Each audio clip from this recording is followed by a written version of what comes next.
On va à présent retrouver Simon Barbarie, ça c'est une première pour Public Sénat. Simon, vous êtes journaliste pour le site internet publicsénat.fr et depuis le début de la semaine, vous sillonnez le département des Deux-Sèvres. Vous êtes allé sur le terrain pour prendre le pouls de cette grande concertation. Alors ce soir, vous êtes à Hervaux, c'est au nord du département des Deux-Sèvres. Vous allez assister dans quelques heures à un débat. Est-ce que les Français que vous avez rencontrés se sont emparés de ce débat ?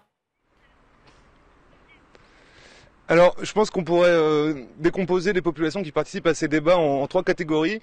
Il y a d'abord les élus locaux, les conseillers municipaux, les conseillers de département. Alors eux, ils participent de bonne grâce au débat, ils respectent les thèmes proposés par le gouvernement, comme les finances publiques, la transition écologique.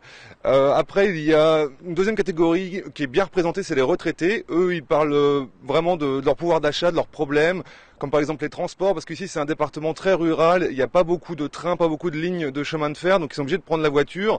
Donc autant dire que la taxe carbone, ça leur plaît pas vraiment non plus. Et puis il y a une troisième catégorie, alors ils sont moins nombreux, mais ils parlent beaucoup, ce sont les gilets jaunes. Il faut savoir qu'ici il y a des problématiques locales. Par exemple, j'étais hier à Niort lors d'un grand débat organisé par le département où il y avait 400 personnes, et là-bas ils ont des revendications très écologiques, car il y a une polémique par rapport à des bassines d'eau qui ont été autorisés par le département, des bassines d'eau qui sont censés, c'est pour les agriculteurs qui pratiquent l'exportation, et là-bas, ça ne plaît pas du tout. Est-ce que vous pouvez nous dire, Simon, les thèmes qui ressortent de ce grand débat ?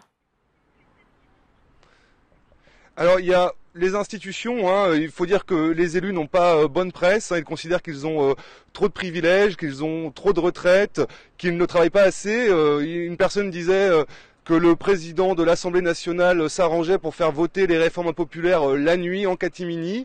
Il y a évidemment, comme je vous disais, le pouvoir d'achat, ça c'est vraiment quelque chose d'important.